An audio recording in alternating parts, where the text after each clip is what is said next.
Could this actually work? That's what I thought to myself as I watched Jeff Su's video on how to land a job using ChatGPT, the definitive guide. I was intrigued, but could it actually help? I decided to try it out. Hey everyone, Elisa here, and in this channel we talk about product, tech, career, and life, so if any of that's interesting to you, I highly recommend you subscribe. I also have an Instagram account where I post entertaining and informative content, and if you're interested in interview or career coaching, feel free to set up a one-on-one. Check out the description for a link. So let's dive in. Now, I'm a huge fan of Jeff Su, and I have been on a quest to become more productive and efficient, so his videos have been really helpful for me lately. I've also wanted to level up my prompt engineering skills with chatbots. That's one of the most important skills for people to learn because chatbots are not going anywhere. And if chatbots are going to take over the world, well, then I might as well get to know them. So while a lot of Jeff's videos are interesting to me, there's one that has stood out to me for a little bit, and I wanted to try it out. So this video is called Land a Job Using ChatGPT, the Definitive Guide. Obviously, AI is the future, but I frankly don't like how AI writes content. It doesn't have my voice or my style down, and I usually end up rewriting everything. But nonetheless, I figured I'd give it a shot. I first watched the video a few times and realized that there are a lot of steps. So I'm gonna walk you through what I did, focusing on the cover letter and resume. Jeff goes on to cover how you can use ChatGPT for interview prep, which is awesome and something I might look into later, but I really wanted to focus on resume and cover letter for now. Now, before you get started with this exercise, you should have a job description in mind. So first find a job that you want to apply for, and then you can follow these steps.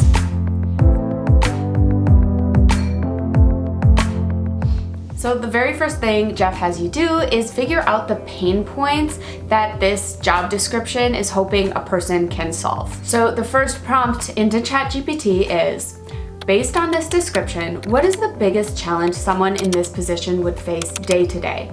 And then you paste in the job description. Then you highlight the pain points that ChatGPT comes up with, and you ask ChatGPT to help you come up with a hook for your cover letter. Here's what you write, and this is a long prompt. You are currently working as a blank, and you're applying to this job. Write an attention-grabbing hook for your cover letter that highlights your experiences and qualifications in a way that shows you empathize and can successfully take on the challenges of this role. Consider incorporating specific examples of how you've tackled these challenges in your past work, and explore creative ways to express your enthusiasm for the opportunity. Keep your hook to 100 words. This is definitely the longest prompt I have ever put into ChatGPT. And I'll be honest with you, when I got my results, I wasn't that impressed. And even Jeff says the output is not going to be perfect. I ended up copy-pasting the hook that ChatGPT gave me into a Google Doc, and I rewrote most of it. The original hook was actually kind of funny. It started with, in steering multifaceted product ecosystems to success within the dynamic world of creative tech, which is just so business jargony and not my style, but the hook did give me some things that I could highlight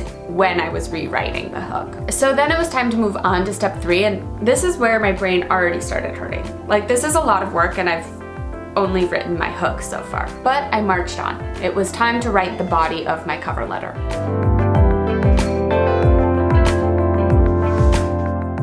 The prompt Jeff recommends is, you are writing a cover letter applying for this role. Here's what you have so far, and you paste your hook in.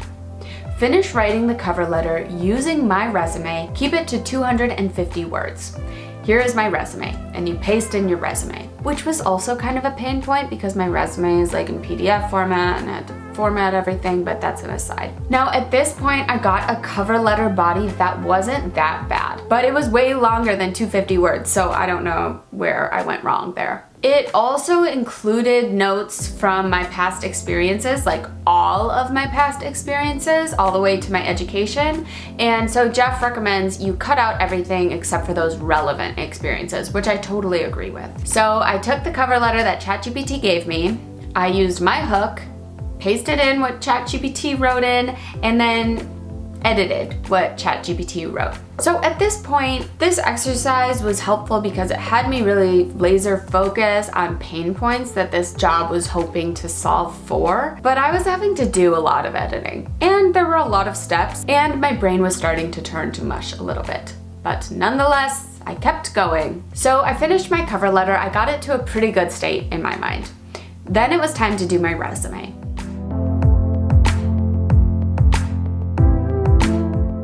So for the resume, Jeff recommends doing a multi-prompt approach. So he starts with this prompt. You are an expert resume writer with over 20 years of experience working with job seekers trying to land a role in tech. Highlight the 3 most important responsibilities in this job description, and then you paste in the job description. Now, once you have those responsibilities, you reply to ChatGPT. Great. Based on these most important responsibilities from the job description, please tailor my resume for this position. Do not make information up. Here is my resume, and you paste in your resume. And here the output looked pretty good. I think ChatGPT does better with that bullet point format that's not flowery language. It gives it less opportunity to just use the business jargon. Now, this next step was actually super helpful and taught me a new way to get a new type of output from ChatGPT. So the next input was, list out the differences between my original resume and your suggested draft in table format with 2 columns, original and updated.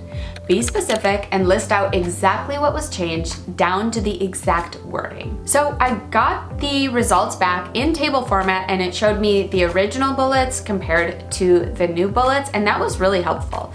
And frankly, I found that the rewrites of the bullets were actually pretty good. I didn't keep all of them, but I definitely used some of them. Jeff then talks about the prompt engineering technique called knowledge generation and knowledge integration, where you first prompt the chatbot to generate information, then use that output to help the chatbot answer the question more accurately. So at this point, I thought we were done, but we weren't. I had a cover letter written, I had rewritten my resume, but there was actually one more step, and this was a helpful step. So despite the fact that I was exhausted, I kept going, and I recommend you do too.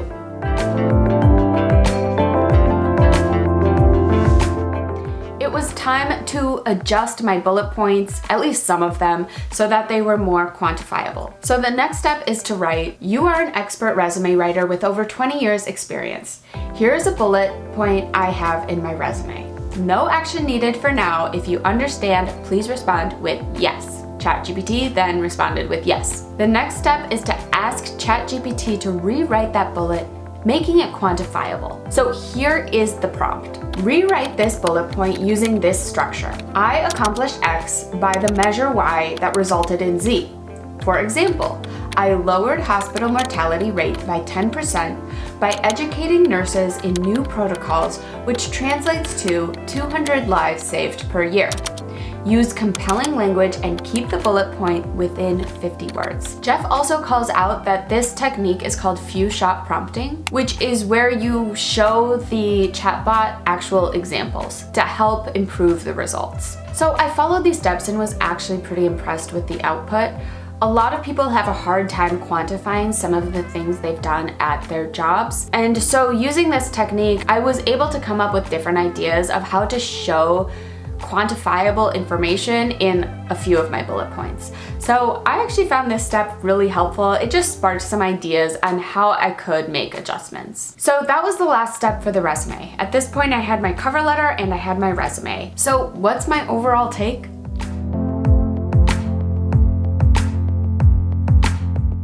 Well, I have to say, the end result of this exercise was a pretty strong cover letter and resume that was catered to a specific job. It's not recommended to just submit a generic cover letter and resume to a whole slew of jobs without catering your artifacts to each specific posting. This video also taught me different ways to leverage ChatGPT and taught me a lot of great prompt engineering techniques. And prompt engineering is a skill that will only become more and more important over time. That being said, I still don't love the writing style of chatbots.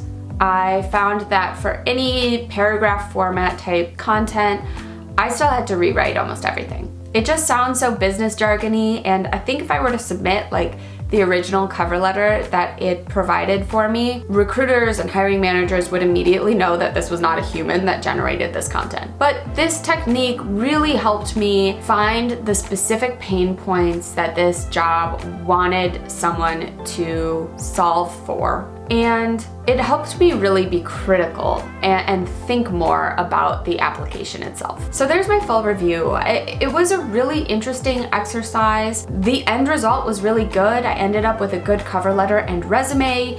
It did take quite a bit of time and I did have to do quite a bit of rewriting, but I do think over time you can do this quicker and quicker. And frankly, if you do this exercise a few times, you'll probably be able to make the resume and cover letter updates without a chatbot. I hope this video is helpful for you. It's something I've been wanting to try for a while now, and I hope you try it out too. I also put together a little step-by-step document of Jeff's technique. Jeff is brilliant. Thank you so much, Jeff, for putting together that video. I thought it was great, and thank you so much for watching. If you liked the video, please give it a thumbs up, and if you want to hear more, please subscribe. Also, be sure to check out my Instagram and feel free to book a one-on-one call. That's a wrap, folks. I hope you have a great rest of your day, and I will talk to you next time. Bye, friends.